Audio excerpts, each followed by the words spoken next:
proposal from a resident, Mr. Jerry Lynch and his wife, to lease the newly acquired property down on A Street, the first building, the blue building. And I think the board was interested in discussion of the options on what the city wants to do with the property. So I'm going to open this up for discussion. I sent John down Friday afternoon. Has anybody been down to see the building? Actually seen the inside? No. All right, pass those down. That's what it looks like now. It's in pretty bad shape.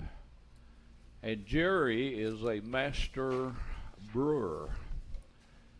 And as I gave in the packet last meeting, some of the awards and some of the things that he had done in the brewery business, I think it would be an added addition to that area down there, as it would fit right in with a lot of the festivals and a lot of the activities that we have. And I'm going to turn it over to Jerry at this time, if he would just, I guess, come forward and use the mic, Jerry, over here at the stand, and just give us a vision of what you would like to do with the building, what your vision is for the future, and then we'll open it up for questions and discussion. The microphone on, Jim. Yes, it is. Okay. I didn't really prepare a speech or anything for this, but I think you all have the proposal that I put together as far as my vision for the brewery goes and stuff like that. We've only seen the building once inside, and it looks like it's going to need a lot of work. It doesn't have any plumbing, doesn't have any sewer. It has a roof leak, and we think we're going to need $50,000 to $100,000 in work to get that into a shape for us to have a microbrewery in there. If you guys have any questions, please shoot them out to me, because I'm kind of at a loss here. I don't know what to say. Just out of curiosity, your background, have you done a microbrewery before, or is this your first? This will be my first. Okay. So, are you partnering with other folks that have done microbreweries before? Nope. Okay. As far as lease projects, typically when you have a lease project, you have a landlord, aka the city in this instance, and then you have the tenant, which would be the microbrewery. And moving forward, typically there are a laundry list of stipulations of the landlord's going to provide X, the tenant's going to provide Y. Right. You've touched on a few of these things in here. Obviously, we're about 10,000 feet looking down at this particular point. One of the things, just kind of reading through your lease proposal, the questions that I had, a lot of times what'll happen is the landlord will provide like a rooftop unit, and a panel. I saw where you had mentioned installation of industrial fans. Do you intend for this to be just seasonal and be open all year and closed down in the winter, or is it?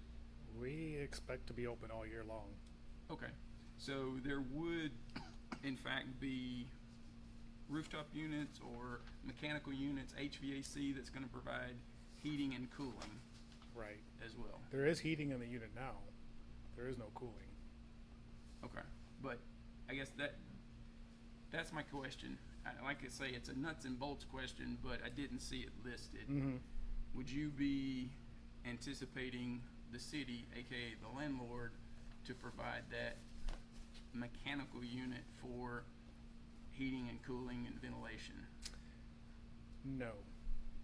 So that would Not- be I don't know how hot it gets in there at the moment, and most breweries in the summertime leave the doors open so people can walk in and walk out for Right. ventilation. So having an AC unit in there might just be a huge expense to keep air blowing out of the building. You know what I mean? So so. I mean, as far as the piping, the brewing, is there any stipulations or requirement for your equipment as Yeah. far as the space? it needs to have 220 volts AC and 60 amps, stuff like that. But that's pretty typical. You can get that in a household, so that I believe that's already there. So we'll just have to run wiring to where we need the brewing stuff. There's drainage that we have to put in there for the brewing equipment because you need floor drains for that. Okay.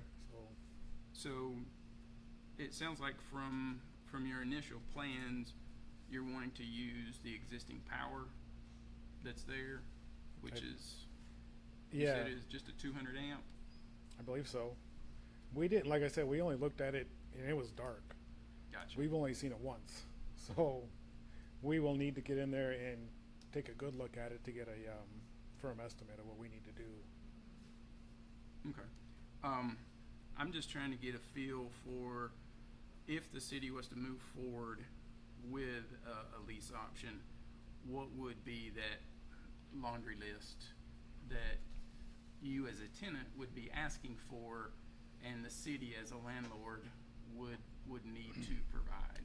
The water and sewer is one thing we were hoping the city could provide, putting it up to the building. And we can, once it's at the building, we can take care of running it to where we need it inside the building. Okay.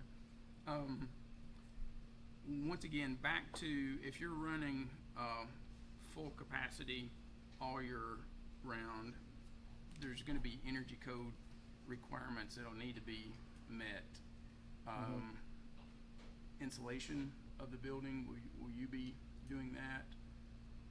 There is insulation there now. I don't know how adequate it it looks is. pretty rough. It does. Anytime there's It a does. change of occupancy, that particular building has to come up and meet full codes. Okay. So there would be quite a bit of requirements. Also, anytime there's a change of occupancy in a building, then that builder tenant would need to provide a set of construction documents that would be submitted to the city for the permitting for the Right. build out Right. of that as well. Right. So what's your plans on the submission, for that? We'll hire an architect and a general contractor and get all that stuff figured out. Okay. But that's our plan. Okay. I understand there's one here somewhere. The other item that anytime you have like an assembly type occupancy Mm-hmm.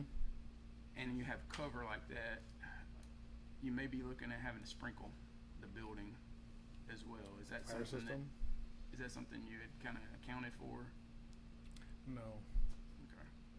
Just like I say, just some things to share Mhm. because either the tenant pays for the upfit or the landlord pays for the Right, upfit. right. So, Okay. sorry, I don't mean to. I made some notes after. No, that's good. After That's good. after reviewing. And as far as teaming, this is your first, and there's no additional partners involved. Okay.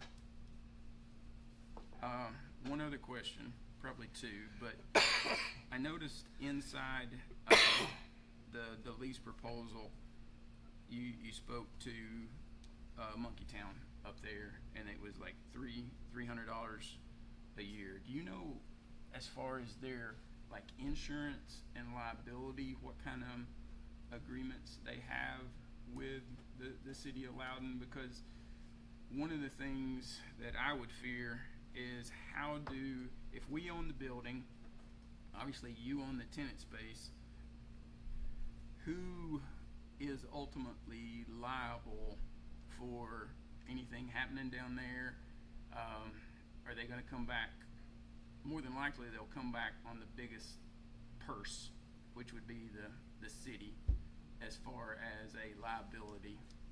You know, you would have, you know, tenant or renters insurance, but Yeah. ultimately, I think the city, one of my fears is the city would be on the hook for the liability of actions occurring down there. Do you know what kind of arrangements that Monkeytown has with Loudon?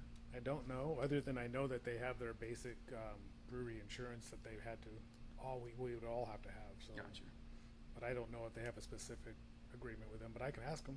Yeah, I mean, that, like I say, that's one of the questions that I wrote down that we'd need to work out. Okay, good question. Well, you'll be covering, you'll cover your equipment and have a Oh, absolutely. insurance policy, that comes with a Absolutely, liability. we've already looked into that, so. Yeah. Would that cover the building and everything else as well, or? There is, Covers the liability. yeah, there is, we have a whole proposal that our insurance company gave. What in is what's the building. length of the agreement with Monkeytown and the city of Loudon? Is that 2 years, 5 years? I believe he said it was 10 years, but I'm not 100% on that. I think it'd be helpful for us to kind of get if the city would share that with us, is look at their lease agreement. Mhm. That would help us. You don't have a copy of that, do you? No, I talked to Alan, the owner, and Kirby, his son, Gotcha. but I did not talk to Okay. the city at all. So, Is that something we think we could get a copy of? I can email Melissa. Okay. Great. I was curious about the parking, like mhm. from what I can understand about and vision in my Talk mind. into the microphone. Sorry, Mayor. Okay, so the parking here, if you rent just the blue building, I don't feel like there's a whole lot of parking just in front of that blue building. If you have, say, 30 cars there, you're going to be taking the parking from the other two buildings as well and kind of monopolizing that space, but also not at the same time paying for that space. So what exactly is your parking idea for if it's a Saturday night and you have a full crowd there, where are these people going to park? I would assume those other buildings are empty at the moment, so. But if you monopolize the parking space for these other two buildings, that'd be much harder for the Right. city to be able to rent those buildings or whatever else we would want to do in order to Yep. incur revenue from them. That's the only thing, Mhm. it's one of the things in my mind, that the parking is not ideal for that location to have. You don't want them crossing the street and going to the other side. Wouldn't want them parking at the community center and walking across the street. I think that with that curve there, so you would just, Well, you expressed that you would want that parking lot Yeah. decided to be part of the agreement. Right. Where they used to put the transformer, there's a stage-looking thing there. That you would also, is that what you related to me, you would want that too? Yes. Yep. So that would The be part of the concrete agreement. up in the middle of it, you want that as well? Okay. I guess one of the things that we could do as well is look at the the building area footprint, the negative space or the land footprint, and see, you know, David has gotten really good at laying out parking lots.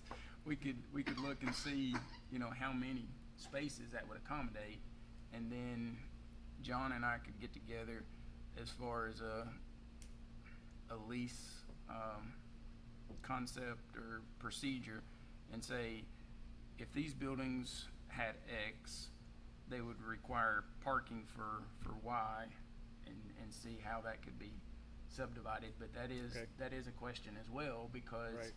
typically, you know, a landlord's probably gonna have to pay for the parking, the pavement, you know, and all that. So that would be, unless it was predefined in an agreement, the city would have to pay to have that paved, striped, you know, and meet our requirements. Or, You wanna pave that? well, typically in a public setting, gravel lots are not allowed. Okay. So that would be a stipulation that would need to be met. Okay. Well, we've got gravel parking down at the depot. That was done outside of the requirement to meet the original grant. Anytime a business But it's go, still gravel, part of it. but it's not done based on a particular project or a particular occupancy. I'm just, the It questions. seems like to me that we're hunting boogers here that don't even exist yet. We don't even have an agreement. And we've got a guy that's willing to rent a dilapidated building that will never rent out to anybody. And we're finding all kinds of excuses, in my opinion, not to rent it to him. Sir, I hope you don't feel like we're No, I'm fine with the offering questions. No, and excuses. no. The city has never done this before, but on the flip side, I have worked with multiple projects where there is a landlord, where there is a tenant. There are requirements for both parties, and I'm merely trying to find a laundry list of of requirements that you need so that your business flourishes. If your business flourishes, if we go into a lease, then the city would flourish. Right.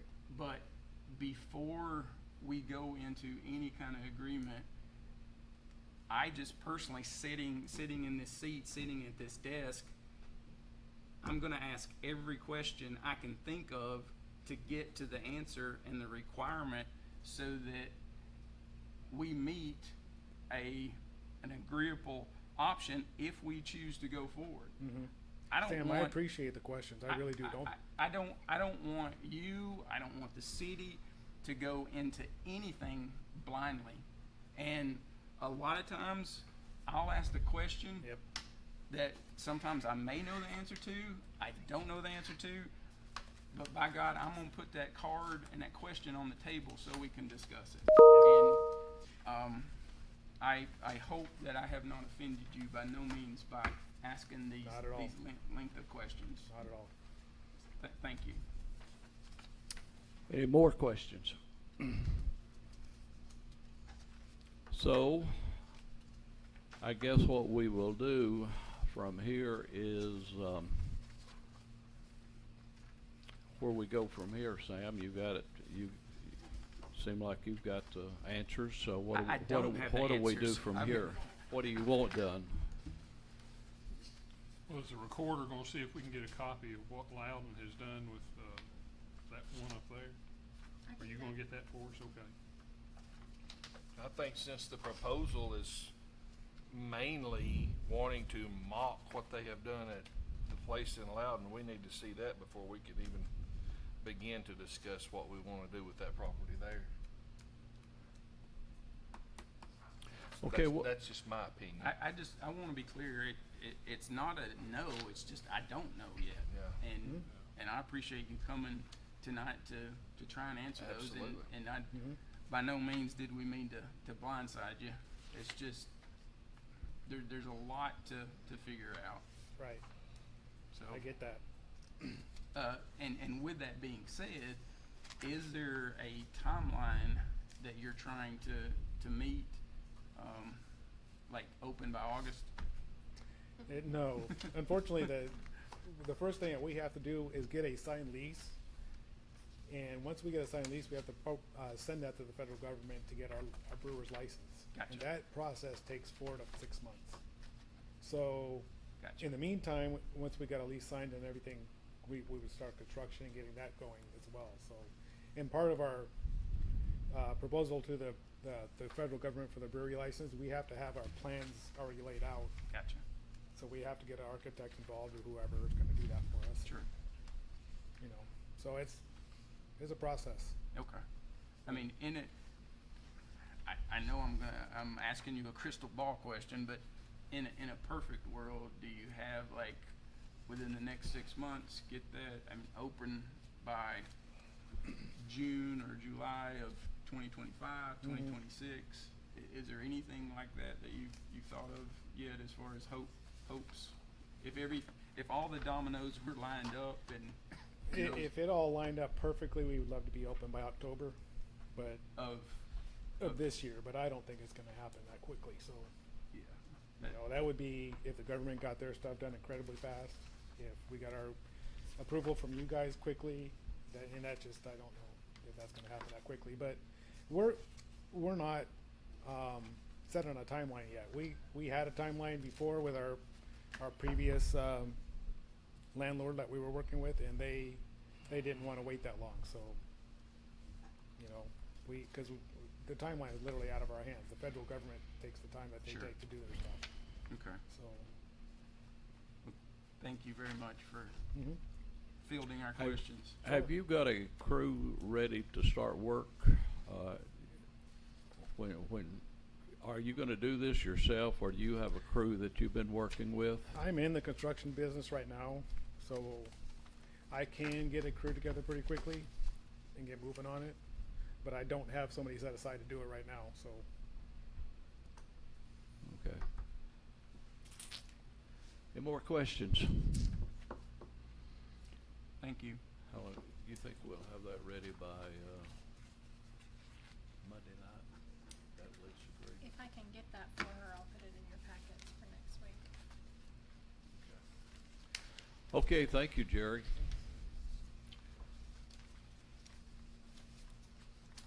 Okay, we have several items to review with the board. Jessica has a report on that. Okay, first thing, we did get a letter from the comptroller's office approving the budget that you all passed in early June. That's a quick turnaround. I'm very glad to get it quickly, cause if you get to the end of June, it kinda bottlenecks and takes a long time. But they did approve. They had one note, for budget considerations because it was reflected in the audit last year. One of the school line items was not amended properly, so they just said, make sure you're amending all of those school line items at the end of the year, which of course that's up to the school board to do that amendment. The mural, we had some really good press over the new mural, Honeybee Haven, Tennessee Arts Commission. I closed that grant out today.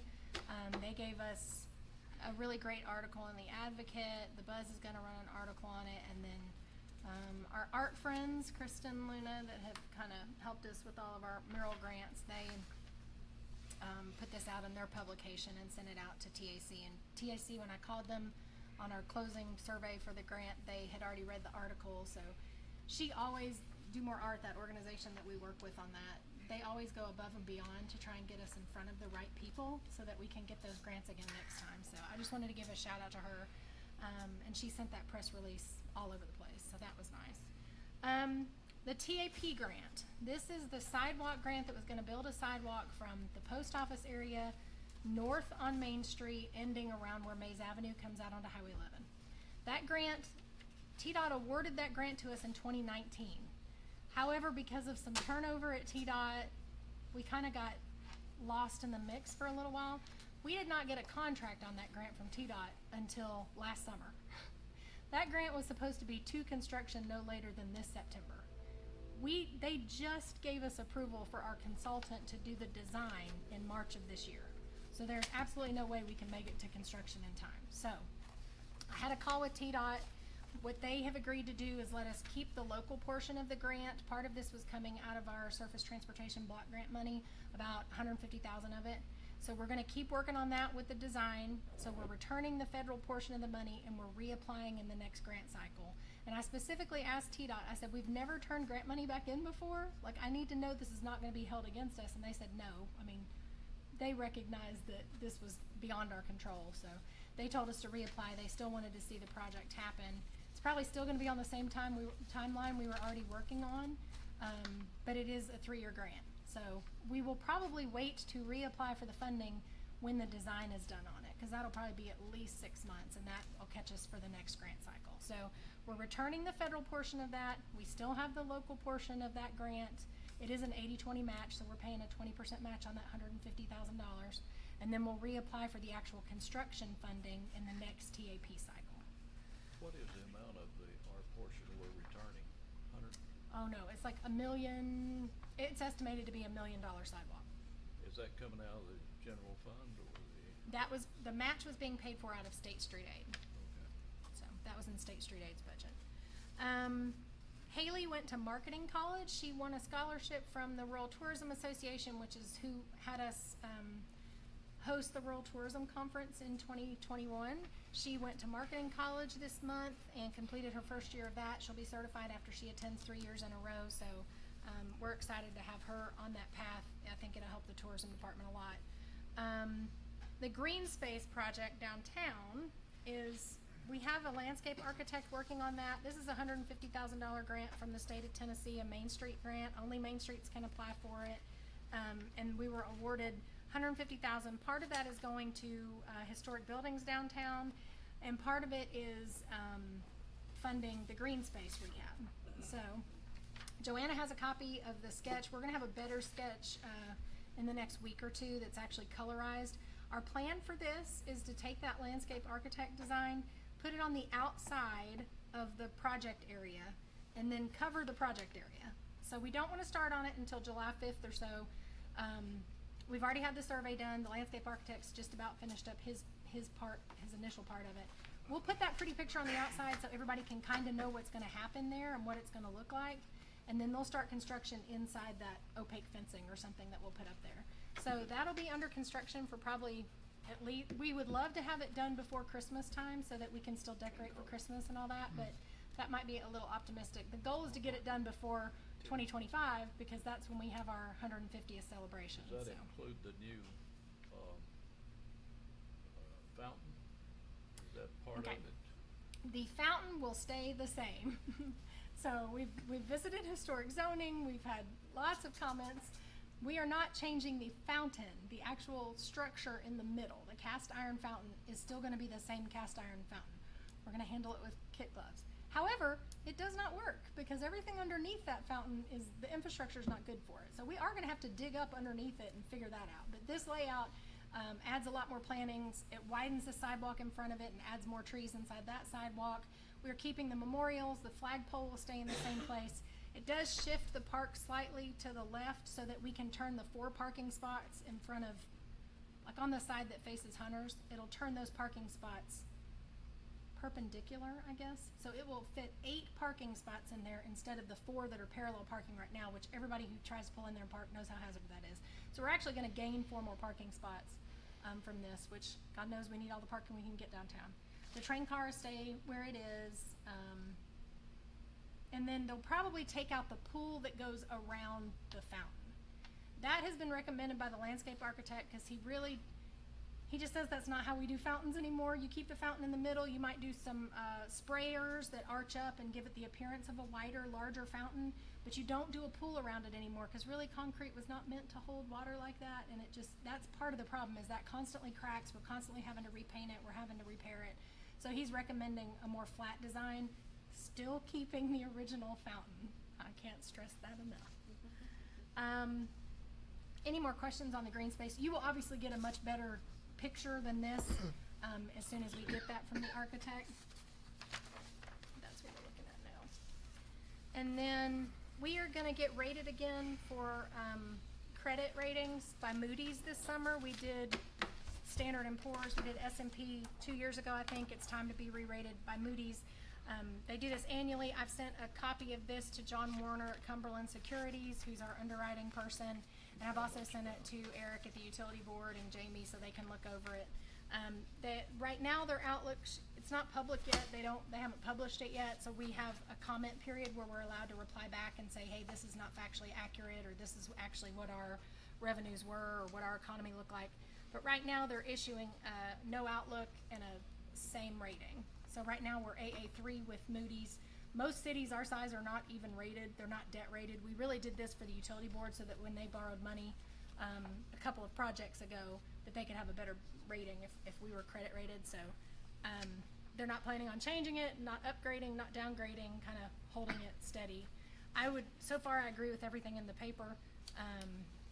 And I probably will be issuing a no comment back to them saying everything looks right, go ahead. And then the last thing is July 4th. We have a couple of extra things going on this year. Retired Army Colonel is going to be speaking in the train car immediately preceding the ceremony downtown. So the parade will start at 6, lineup is at Walmart at 5 o'clock, and then 6 o'clock is the parade, and we'll end with the ceremony downtown just like we always do. If you all want to ride in the parade, just make sure you're at lineup at 5 o'clock at Walmart, and one of the officers will drive you all. And then at 6 o'clock we'll have the ceremony. Will Vineyard is the speaker at the ceremony this year. And then Mike Thornton will be doing a presentation in the train car about our local veterans. He's done a lot of research on Clinton Riddle in particularly. We all know what Clinton meant to us and like we kind of know what he meant to Sweetwater, but he focuses a lot on the battles in World War II and like the impact that it made internationally. It's a very interesting presentation. He did it at Kiwanis a few weeks ago, so that'll be a little something extra this year. And then of course we'll have dancing in the streets and vendors and live music and fireworks by pyro shows at dark, so that's coming up too. That's everything in my report. Okay. Any questions? You gonna be open, Sammy, on the 4th, July? Yes. Yep. Okay, on the July agenda, we have minutes and distributions. We will have a few items from Planning Commission. There's an alley closure off McCaslin and 2 rezoning ordinances and a budget amendment. Jessica, you want to review those? Sure. So the ordinance, John Campbell's on vacation. Ordinance number 1038 comes to us from Planning Commission. It's already been recommended by Planning Commission. The property owner was present at the Planning Commission meeting to say there's an alley off McCaslin Avenue. We've checked to make sure there are no utility easements in there. The utility board has no problem with us closing it. Basically, the property owner has been maintaining it since he moved here. And he would just prefer that it be his to maintain, so he's requested that alley closing. And I imagine he'll probably come to the meeting next Monday, because he told me he planned on coming. So if we have any questions about that, you should be able to ask him before first reading. But that's what the first one is. Ordinance 1039, rezoning. This is from Elaine and Kenny Archer. They own a property right between Fairlane and Highway 11. So it's like a lot right as you come into Sweetwater on Highway 11. If Fairlane's on your right, this is a big vacant lot right there, right after Fairlane turns off. Across from Memorial Garden. Right across from Memorial Gardens. They want that rezoned from R2 to R1, which is less density. We are happy to have R1 as much as we can. That's an unusual request. Usually people want to cram more houses onto a lot. This is actually doing the reverse, so they're requesting a rezoning down to R1. That comes recommended from Planning Commission.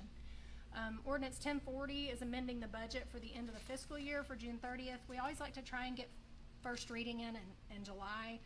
The main part about that is I've had several grants come in that we did not know about whenever we drafted the budget last year. The biggest portion of that, over $1 million of that, was the police grant. So you'll see revenues and expenditures in that budget amendment, specifically for the police grant, the SRO grant. All of that was a zero match grant, which never happens. So congratulations, Eddie, for having a zero match grant. And then we also had a FEMA grant in there, and I think that one was only a 5% match. So we had some really, really good grant funding that came in. So those are being amended. We had a small insurance recovery of $15,000 that's in that budget amendment. And that will change before first and second reading, because as I pay out the bills for June, those don't really get paid until July. So it'll take a little while for all those to be added in, but we do like to try and get first reading under wraps in early July, and then we'll pass it on second and final reading once we're ready to close the books for the year. Ordinance 1041 to rezone a parcel from C3 to M1 on first reading. That one was also recommended by Planning Commission. You don't have an ordinance draft in your packet yet because we're letting East Tennessee Development District draft that ordinance. This is the property that is known as Sweetwater Commons, formerly the Hall Salvage Building out on Highway 68. Glassmasters is inside that property.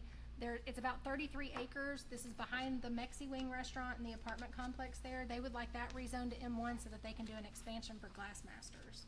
So right now it's C3. So you're taking it from commercial to industrial. And right now the purpose is for Glassmasters to do an expansion. If that map is in your packet, that kind of tells you the layout. So, and that did come recommended from Planning Commission also. Any questions on any of those ordinances?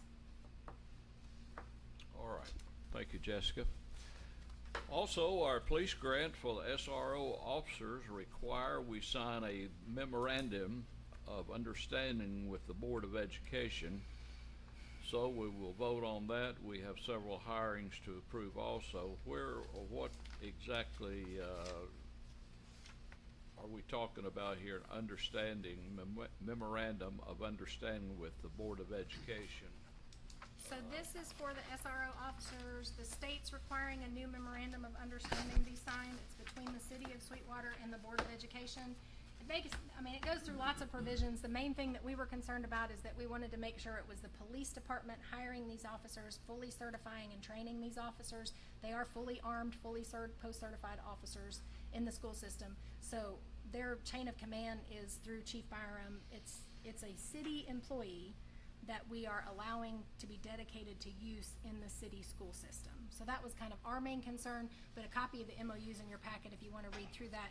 I've sent the copy to Rodney also for him to read through on his side, and his board will be adopting it this month also. So, in order to get the SRO grant, we have to pass this MOU, and this is the state's template. We didn't draft it. This is what they require be passed. Is the hirings in the police department? We have one hiring in the police department to fill a vacancy. We have a hiring in the street department to fill a vacancy from retirement. Both of those were from retirement. And then we are promoting some part-time firefighters to full-time effective July 1st. Is that right, John? Okay. All right. Any questions? We will now adjourn and reconvene as the committee to review an ordinance to approve a city administrator. We talked about this last month, and I'm going to bring it up for discussion. I'll open the board for discussion. As you remember, I think we were going to see what authority the administrator would have, if any, over commissioner or department heads.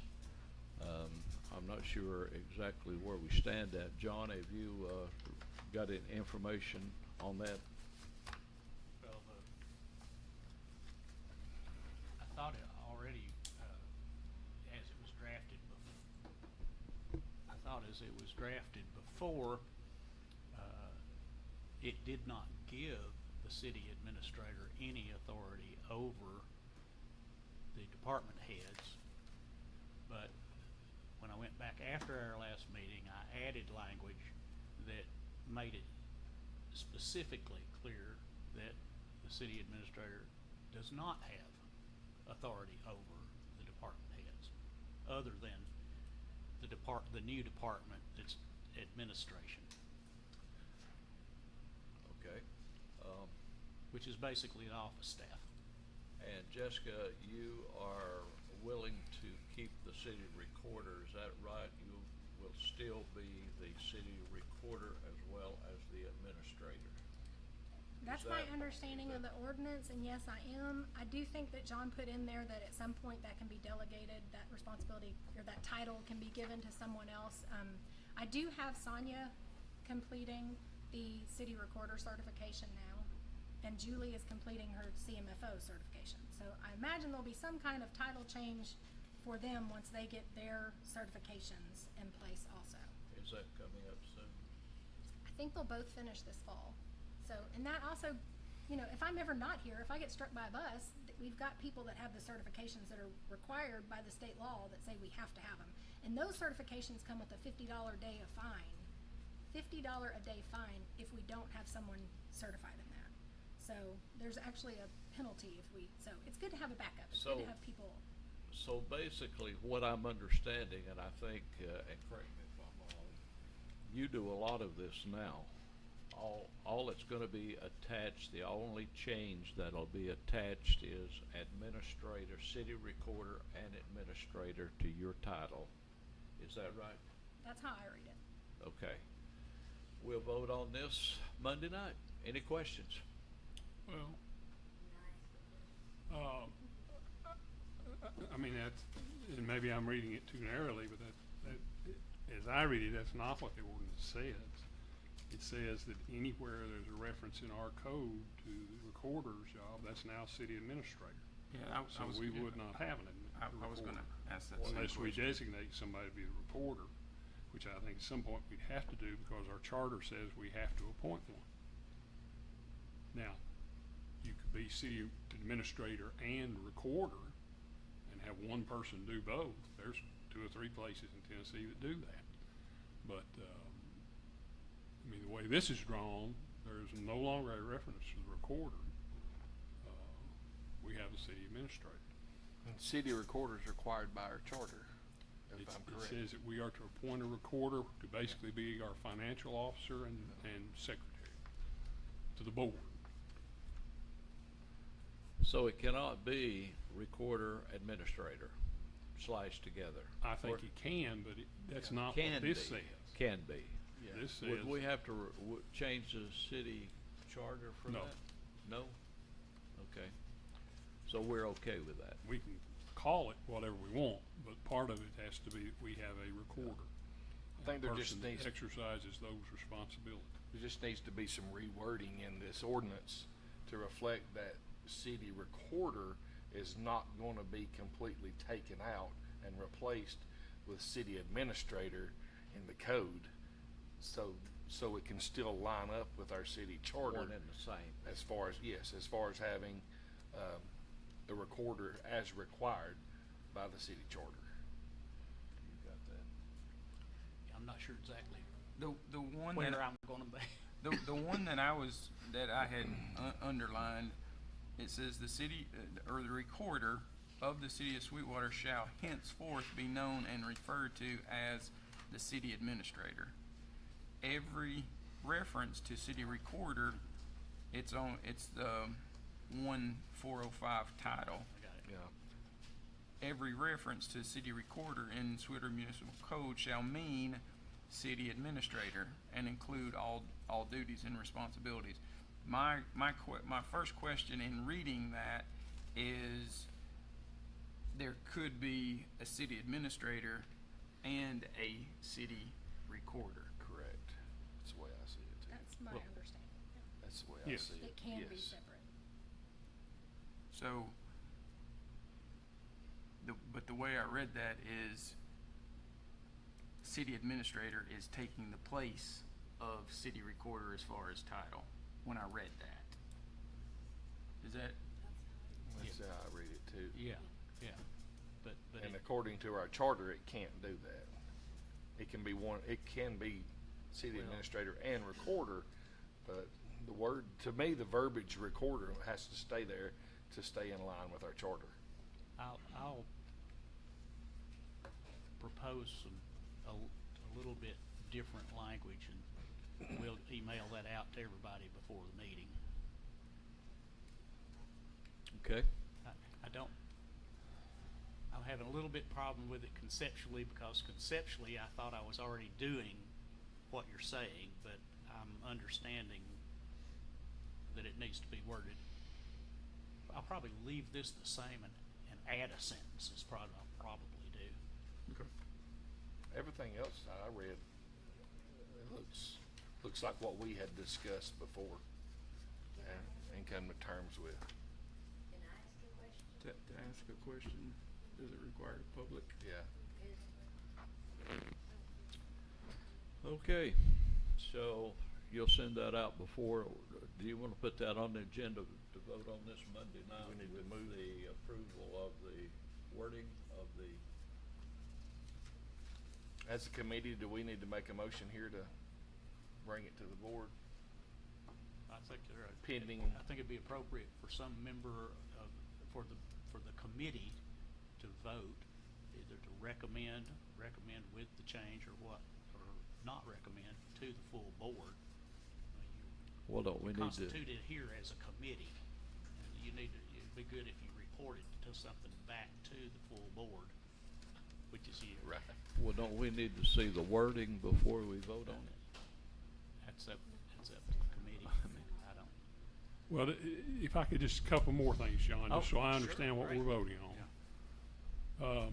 Under your section 7, Yes. 1-407, on the second page of that, number 8, says enforce personnel ordinances, rules, et cetera, and I think I mentioned this before, you know, we have a personnel ordinance as well that delegates some of that authority to a personnel commissioner, and the recorder is designated as a human resource officer, and I think there's a third person in the mix somewhere in that ordinance. Number 8, is it gonna work okay with what we've got in that personnel ordinance, so we don't have a conflict between who it is that can do what and say what? Well, the personnel ordinance description of that commissioner basically is a policy-making recommendation position, whereas actual enforcement of the rules and decisions about specific employees is not part of the commissioner's responsibility. Or, I mean, it could be, but it's not assigned in the personnel ordinance. And so I don't think that there's really any conflict between Okay. the two. The biggest, there is a big concern in that the way this makes a lot of almost all personnel decisions made by a group of 3 individuals, only one of whom is a commissioner. Now, if they don't agree unanimously, it comes to the full board. But if it is unanimous, then we can maintain some confidentiality of our personnel records, because it's not, does not require it to be an open meeting. If we have 2 commissioners or more making that decision, then all of that's got to be out in the public, and our personnel really deserve at least certain privacy rights in what's going on here, and it helps preserve that. And of course, if the commissioner or either one of the other 2 people disagreed in a specific instance, all they have to do is, disagree with what the one or other 2 want, and then it comes to the full board. All right, and then a little below that, I think it's still part of section 8. Anyway, at one point in there where it's talking about the requirements for the job or the job description, I'm not sure what it is, but it says that a negative drug screen report from a licensed physician is a part of that job description. I thought in our personnel handbook, we did away with pre-employment drug screens, except for safety-sensitive personnel. We did. Okay.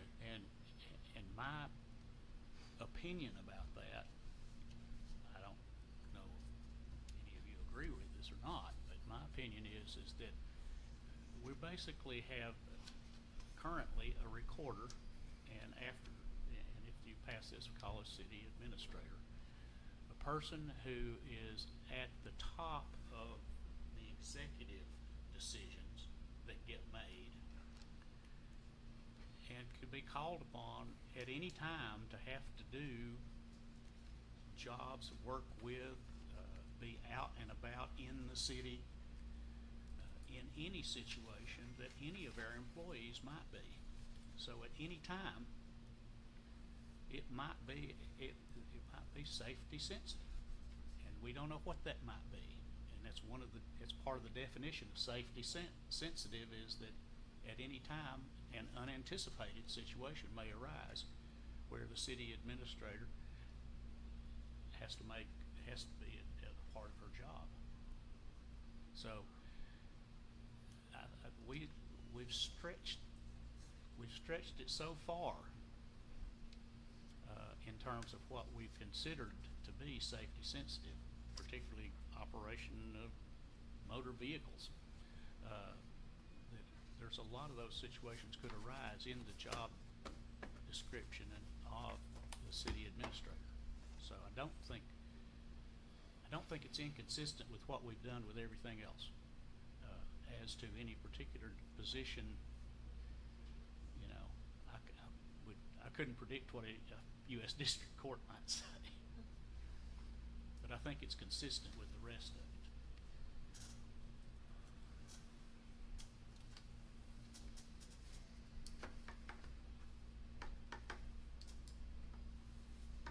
Anything else, Jim? No. John, can you speak to Sandy's request? I can't speak to her request. If any one of you wants to yield any time to her, you may, but you're under no requirement to do so. What's your question? I just want to know how that would benefit the city, What? to have a city administrator, how's that gonna benefit us?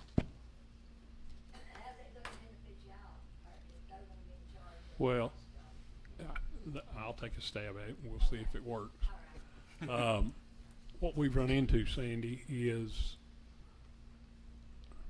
a city recorder is a long-standing job in the state of Tennessee in government. Most small towns had a city recorder. In some towns, used to be over in Madisonville, the city recorder was also the city judge. Most have outgrown that and taken that out so that that's a separate position. But that office of city recorder has historically been part of small governments in Tennessee. What we've run into here, and when we adopted this charter back when we did it, that's what we needed. But what's happened is a lot of things have become part of what the city does and is part of that no one would have thought being part of this job back when Charlotte had it and Mr. Engelman before her and on back through the history of our town. We also run into a difficulty that a lot of times, and in particular the comptroller's office who does our auditing, comes in and they want to know from our present recorder, well, what's your authority to be involved with Sweetwater Merchants and Property Owners Association? What's your authority to be involved with what Main Street does?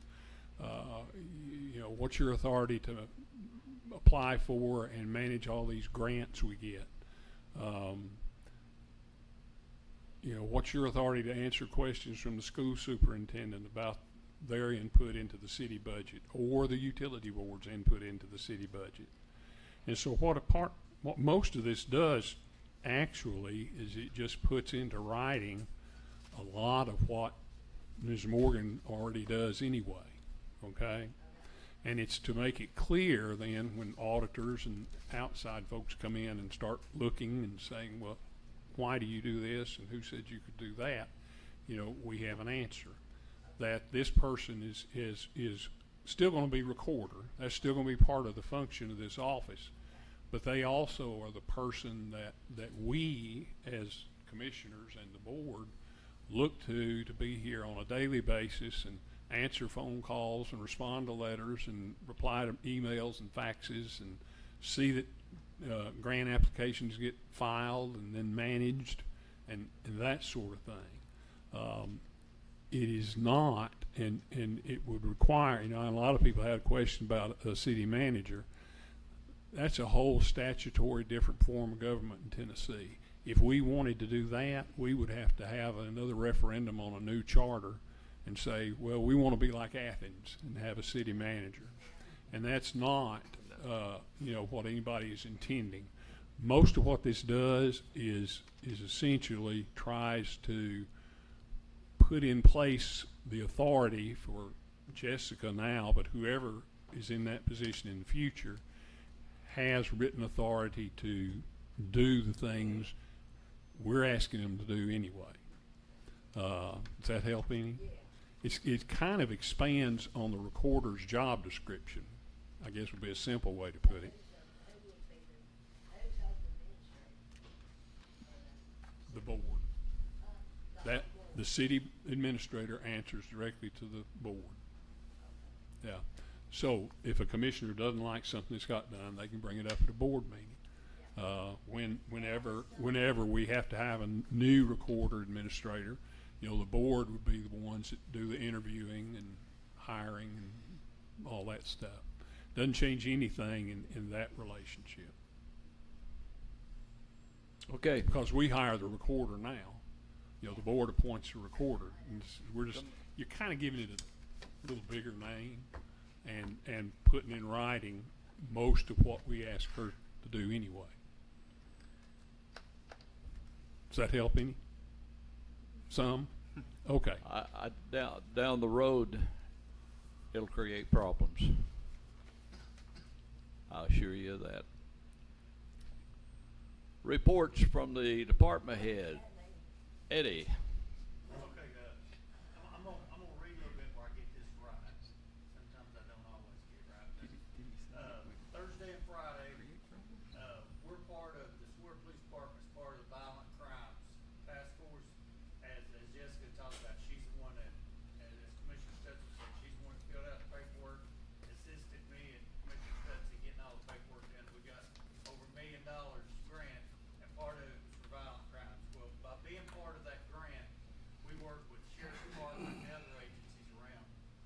Well, we partnered up with the Sheriff's Department, Baltimore Police Department, and Covenant Rescue Group, and we conducted a undercover child sex trafficking operation here in Sweetwater. We did that Thursday and Friday, and we arrested 7 individuals during this. They were making arrangements online to meet underage kids for the office. And I just wanted to express that to you to kind of pass along when you're out there on your day-to-day activities. Just like I try to always tell somebody, if you see something, say something. You know, if you see something that doesn't look right, guys, you know, say something. You know, you're not being nosy. A lot of times people think, oh, I'm being nosy if I say something. You know, that's we need your help. You know, law enforcement does, because Sweetwater's, as Commissioner's saying, the mayor said several times that we've talked, Sweetwater's changing a lot. You know, we're growing, and with growth comes growing pains. You know, the internet's probably the best thing possible when you talk about the growth and everything. But unfortunately, it brings predators right here in our own backyard. And this is an event that we had going on. I don't know. We decided to let the sheriff do the media release on it. So I imagine it'll be an advocate and some stuff like that. Trying to get these people's identity out there, because it's not always who you think it is. How often will you do that? Is that like an annual thing or Well, twice a we year? were able to do it this year. We partnered up with this Covenant group as part of the Violent Crimes Act. So we will be doing, we're gonna try to do an operation quarterly if we can. Really? And, you know, something like that to make it more. We've done them before, and we're all adults, and we've done them before on prostitution. And, we see a turnout, but if you'd have told me we were gonna get people looking for 15-year-old male boys, I'd have never imagined. You know, that's just part of the culture that we live in now.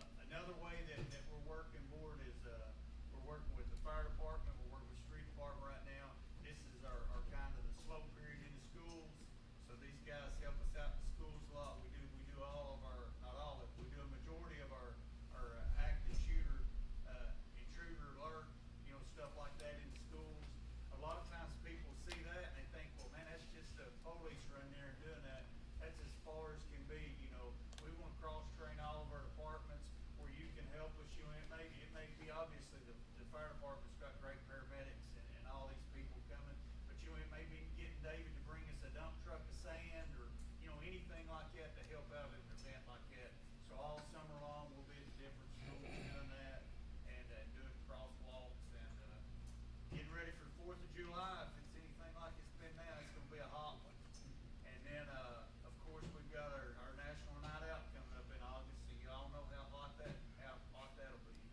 And just want to express to you guys that we appreciate all your departments and everything you do for us, and we're glad to be part of the community and be able to help. I mean,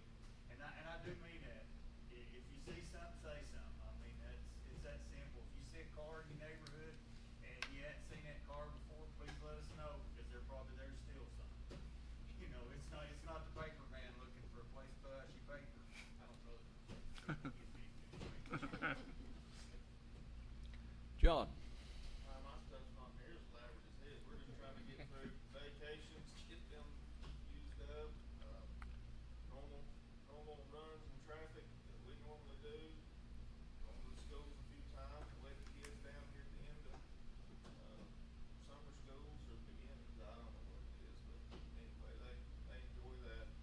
Nothing wonderful. Are you gonna be in the, parade with the, water battle? Absolutely. Okay. Yep, we're getting ready for that. We've started getting stuff together. You wanna Got you ride a got- fire truck this year, Mayor? Huh? You wanna ride a fire truck this year? I don't know. You guys. Come down there, you have a blast. Yeah, I'd get wet too. I know Literally. what I'd do. It's fun, those kids love it, and my guys Yeah, love it. it's a lot of fun. Okay. Sean? Not much happening in the world of Parks and Rec. Mark Purdy's been doing a lot of work to the cameras, adding some more cameras up at Eagle Park. Putting them in places we really needed them. Actually, a couple weeks ago was able to identify somebody that had done some vandalism in the bathroom. Wasn't anything that cost a lot of money, but it was cleanup. We were able to identify them, ban them from the premises, so hopefully that'll, everything he's doing, that's gonna help us out a lot. Had a little issue with the pool today. Come in, found the pool turned colors.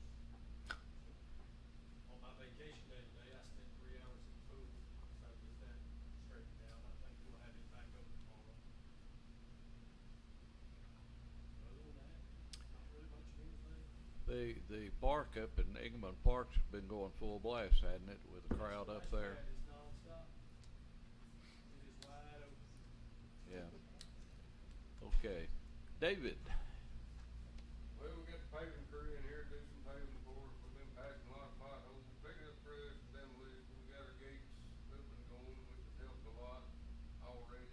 The only complaint we got about the gates being closed has been contractors that abuse the facility, so it's working good. I've had several compliments, about some of the potholes that y'all have done a great job. We're not done yet, we got Uh, more to do, but you can only do them when you can get asphalt, that's their problem. Well, Getting asphalt. We yeah. go stand at the plant for 2 hours and they can't get it up and running, and we just have to go back. Seems like it's working good. I mean, it's down there, It's buddy. working, yeah, the hot box and everything's working out great, it's just like I said, just getting the asphalt and sweet water is the problem. Yeah. We're getting it paid, so we break it somewhere. Joanne, is there any way we can get an asphalt plant going? Josh, what's going on with you? I know you want to say something. Oh yeah. We just got done Ladies Night Out. It was a great event. Great for we put all the money back into the businesses, and so the ladies had a good time. It was a little hot, but they had a lot of fun and got to go out and spend the money. We casted our new show, and so actually after this meeting, we'll have our first read through that, and we're excited about that, and we're just moving along, helping out 4th of July and anything else coming up this summer. So. Okay. Tanya, got it something going on this week at the park, right? We do. We have our last summer reading program event at Inglewood Park. There'll be food for those under the age of 18 starting at noon, and then at 1 o'clock is the grand finale for the summer reading program. And we'll be handing out trophies to those who read the most during our event, so we appreciate that. And we're in the process of hiring a new service library. So hopefully we'll have one started by the 1st of July. Okay. Thank you. Thank you, Tanya. Hey, Mayor, got one more thing. How many people we got watching on YouTube now, Jessica? 4, 5? I think we were up to 100 last meeting, so. Well, we do have a burn ban inside the city limits. 100 people on YouTube. So pass the word, YouTube, before we're sharing. So we'll get some rain. Okay.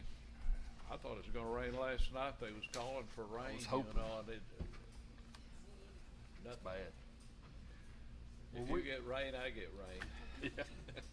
Were we gonna wait until the new verbiage is on the ordinance to make a recommendation from the committee for the city administrator? What do we wanna do there? We never did anything. Okay. Because it's a committee of the whole, it's not necessary. Okay, Okay. so just wait till the next meeting to vote on it? We can. What I have in mind is drafting the language and get it emailed out to all of you so that if y'all want to go ahead and take it up on first reading as an ordinance, you can do that. And then if you still have some questions about that language or any of the rest of it, it can be brought up at any time before the second reading. Okay. But you didn't need a motion to put it on the agenda for next Monday. No. Okay. Y'all have obviously decided that you want to talk about it. Yeah. We just wanted to make sure procedurally we were. Procedurally, it's a recommendation, it's not required. Okay. Right. Thank you. Anything else Thank you, come John. for the workshop? All minds are clear then. All right, we are adjourned.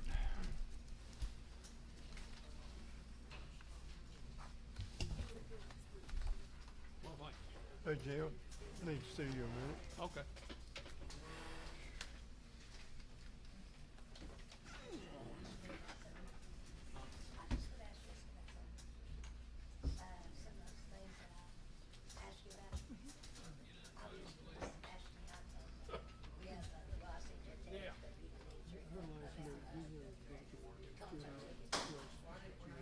Concert tickets. Do you remember when it was, or?